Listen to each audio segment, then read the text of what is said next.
Andi gets spared from marrying Gary right in the nick of time. Both Danni and Sabrina get their fairy tale with their men, and Karen and Fatima have seemingly turned a corner. What's good, y'all? It's this Erica Vane coming to you right here on Erica Vane TV with another Sistas video. And in this one, I am breaking down the season 7 finale, episode number 22. If you're new here, hit that subscribe button and turn on your bell notifications so you don't miss out on any of my sisters' content and conversations. Because the season has ended doesn't mean my content will stop. I have so many videos and I am excited to talk about predictions. I'm excited to expound upon storylines and plot points. And I'm also excited to analyze these characters in a way that I haven't done before.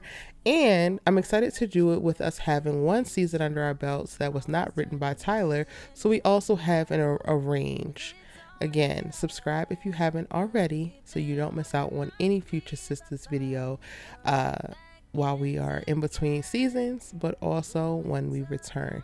And if you're not new, welcome back, boo. You know how we do. I'm sorry I'm a little bit late with this, but I am here to give y'all my thoughts on the finale episode. And I really had to rewatch it because at this point, I think we're like 2 weeks out from the finale when I'm recording this. And I needed my memory jogged, which speaks to how unremarkable the finale was.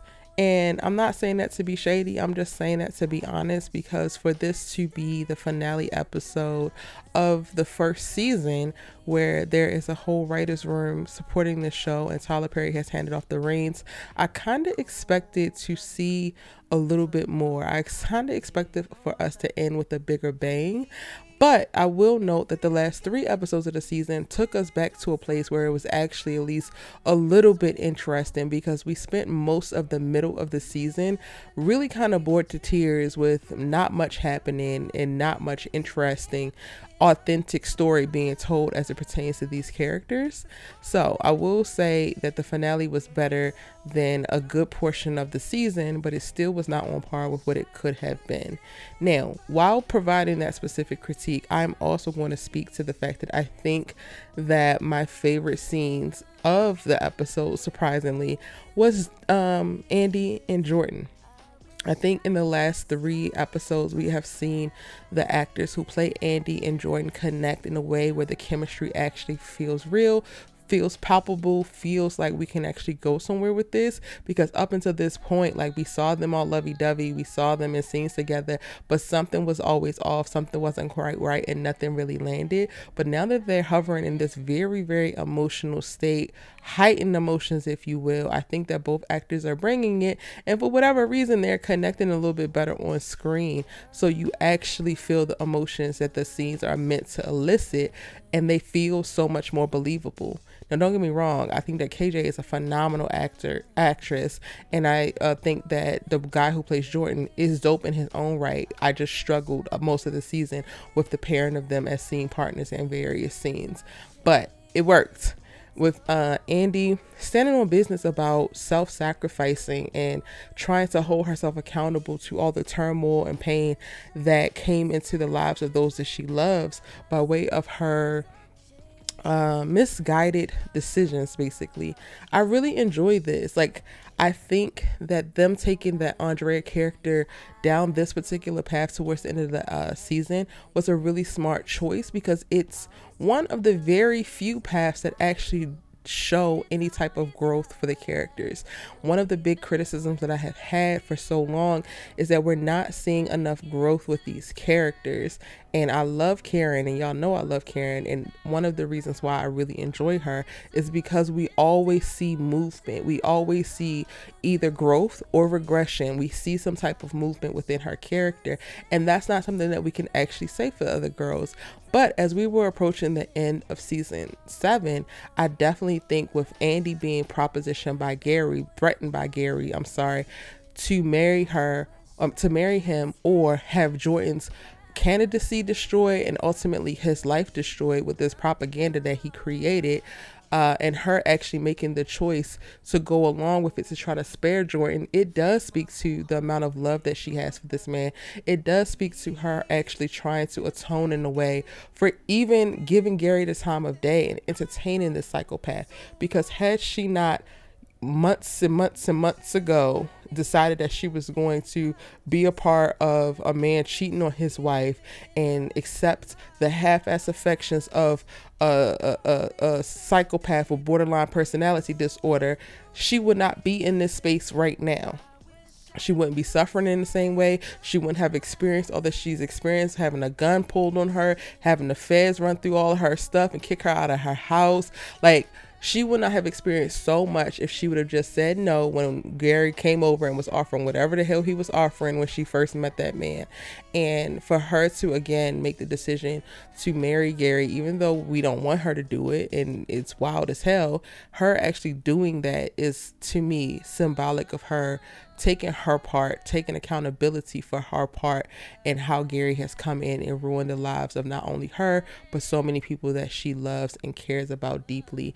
And it felt so strong and it rang so true in pretty much every word that was communicated in this particular scene. And then also on the reciprocal end, it was very clear that Jordan loved Andi, but I think for the first time in this episode, I'm starting to feel like why he loves her, because we're seeing on her end, her actually be selfless, her be a little less shallow, her be just a little bit more than a pretty face in a bomb ass suit. So I guess his love and adoration that he has always had for her is really landing a little bit better in this episode. So I enjoyed it.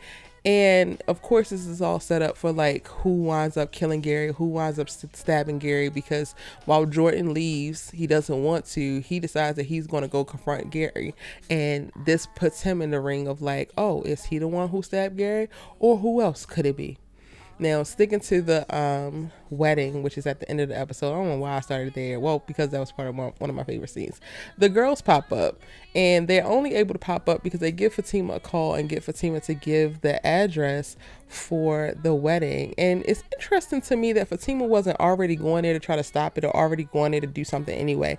You'd already been assaulted by Gary's minion / doorman earlier that day, and you know exactly where her wedding is going to be, and all you got to say to the girls is, well, Andi told me to promise not to tell y'all, and I think that she's going to go through with it. Is something wrong? But she's really dead set on it, so I'm going to stay my ass at the duplex, and y'all don't need to do nothing either. Now, she ultimately gives them the address, but I'm just like, why is she resting on her laurels this way? I don't understand it. Are you Andi's knight in shining armor, or are you not? You big bad team, ain't you? So get your ass up. But it's not until the girls decide they're going to crash the wedding that she decides that she gonna go get her red duffel bag and she gonna crash it too. Before that, we only see her waiting on hold and getting the brush off from one of Madam's minions, because Madam got bigger fish to fry and she don't actually have time to come deal with Gary. She gonna have to call Fatima back. Yeah, so that was a little bit weird. It felt a little bit fumbly, but maybe they're setting up something for next season as it pertains to Andi and Fatima.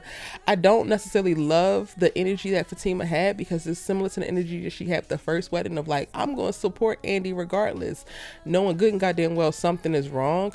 And like, now you have actually spent more time with her. You have gotten to know her. She's not just your boss turned new friend, but like, y'all have been riding with one another. So the fact that you still got energy of like, oh, well, it seems like she really wants to do this. It seems like this is the decision that she makes and we're going to support her. I'm just like, again, Fatima, are you going to grow at any point, at any time? Please. Now, going back to the top of the episode, the most absurd shit I've ever seen, not ever seen, because Tyler has done some absurd stuff within his Tyler Perry universe, but one of the most absurd things is Rich busting into this damn appointment, ready to whip his Johnson out just so that he can try to impregnate Sabrina first. Like, Rich, please. And the whole mishandling of the storyline around Rich don't want kids and now he magically wants to have kids so that he can keep Sabrina is really pissing me off, because I get it. This type of things happen, but the way that they communicated it and the way that they wrote it, I just feel like they have fumbled it completely. Rich makes absolutely no sense. He stands for absolutely nothing, and nothing about this feels appealing and or attractive. Sabrina, I get it that you into this man, but he's wishy-washy as, and like you said, you cannot give your sperm and then take it back. So you have to be sure. And are you sure that this man is actually sure? Because the only thing I can be sure of right now is that his ass is a narcissist and he is guided by his ego 120% of the damn time. I really had to, during the second watch, think about what was bothering me so much about Rich in particular and how he navigated this whole thing with Sabrina. And it's not because he don't want kids, because he has a right to not want kids if that's what he don't want. But still want to have access to this woman and being a potential distraction from something that she wants is a selfish ass decision. And then ultimately when we get to you deciding that you want kids because things are falling in line for you, you get multiple juice bars and you feel like you're in love with her, she could potentially be the one, blah blah blah blah blah. Everything that you're saying is all about you. None of this is speaking to the woman that you know her to be. Does she inspire you? Do you admire her? Like, none of the decision or the reasons behind you actually changing your mind and pivoting and making this decision is actually tied to the woman that Sabrina is. It's all tied to how this will help you.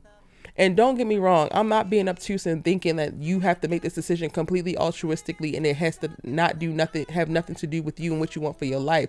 But you have to take a little bit more consideration into this person. And that is my problem with most of the men within this universe, is that the women are used as props, as afterthoughts, as resources for them attaining the life and the vision and the whatever that they have for themselves, and not actually as partners, not actually as people who have their own wants, have their own desires, and are deserving of actually receiving those things. And the men, not enough of the men specifically, look at themselves as potential resources for the women, but they can definitely see how the women can be resources to them. And it pisses me off so bad. And doubling down in that, it pisses me off so bad because the one man who I know for sure can see when his partner is a resource, can see the value in someone, even when they're at their lowest, even when they're struggling, even when they're falling back in love with a toxic ass love, is Aaron. And of all the men, he gets the least amount of goddamn screen time. What the hell is that about? Clearly we don't get to see Aaron in this episode, but that just came up for me because I really had to just ask myself, Erica, what is the beef that you have with Rich? And that is what it's tied to. And it can also play out over on Tony's end. Tony, you enjoy sticking parts of you and the parts of Daniella, but at the end of the day, you don't look at Daniella as a resource, or you don't look at yourself as a resource for Daniella's life. And it's sad because y'all gave us the bait and switch at the very beginning when he pushed her to go to therapy. I thought they were setting it up for him to actually find value, but you just like sticking parts of you and parts of her. You think that she's a good ass time, but you're not actually here to help evolve her. You spent so much time this season gaslighting her ass and then coming back with these dead ass roses that you had, only to tell her, oh yeah, you don't have to worry about my ex anymore because she got deployed to Italy. So it's the only way this woman's going to get out of your goddamn hair and stop sending you boob pictures as if she gets taken to a whole nother continent, because you're not going to stand on business and create no boundaries about it. And I get it, Danni, you have never really been chosen. No man has truly loved you in the way that you felt like you needed to be loved, and you have not been appreciated, even though aside from the damn ultimatum, I would argue that Preston did some of this shit. But girl, these nice flowery words don't change the fact that this man gaslit you. Don't change the fact that he didn't create no damn boundaries with his ex-wife. Don't change the fact that he has kids that you don't even fucking like. At what point are we going to be for real with ourselves and we're not going to be in a relationship simply because this man can find some flowery ass words and some flowers from the grocery store to give to you every now and again?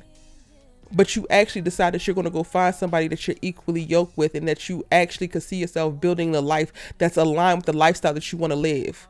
You don't want to be a wife, Daniella. You don't want to be a mother, Daniella. You don't even want to be a responsible adult. You take very poor care of yourself. Throw Tony's ass back, because while y'all might have sexual chemistry, I don't think y'all got much of nothing else. In that last scene of them with him about to go and get the kids settled in Italy and like, be patient for me, will you wait for me, blah blah blah, it was bullshit. I saw right through it. Wasn't moved at all by either of them. I ain't gonna do too much on Zach, because all we really get from him in this episode is him ready to go fight Gary because Fatima gets hands laid on her, and that makes sense. I'm gonna just leave it at that, because I did a lot of dragging of Zach this season. Y'all do what y'all will with that. Is that it? That's everything that happened? Somebody kills Gary. I do have a video talking about who killed Gary, or if Gary is actually dead. I have a bunch of videos coming up, so y'all hit the subscribe button if you haven't already. If I missed something, let me know in the comment section down below. And then also, Our Sisters Keeper, the live Tyler Perry Sistas after show, is available in full on the Our Sisters Keeper playlist, so you can go back and rewatch all of the reactions and the processing in the moment directly after every new episode of Tyler Perry Sistas this season. I co-hosted with your dope sis Allie Nick. Check out her channel at Ellie Nick Official. And I think it's a good time on Wednesday night. So this is a perfect time to catch up and rewatch. See you in the next one.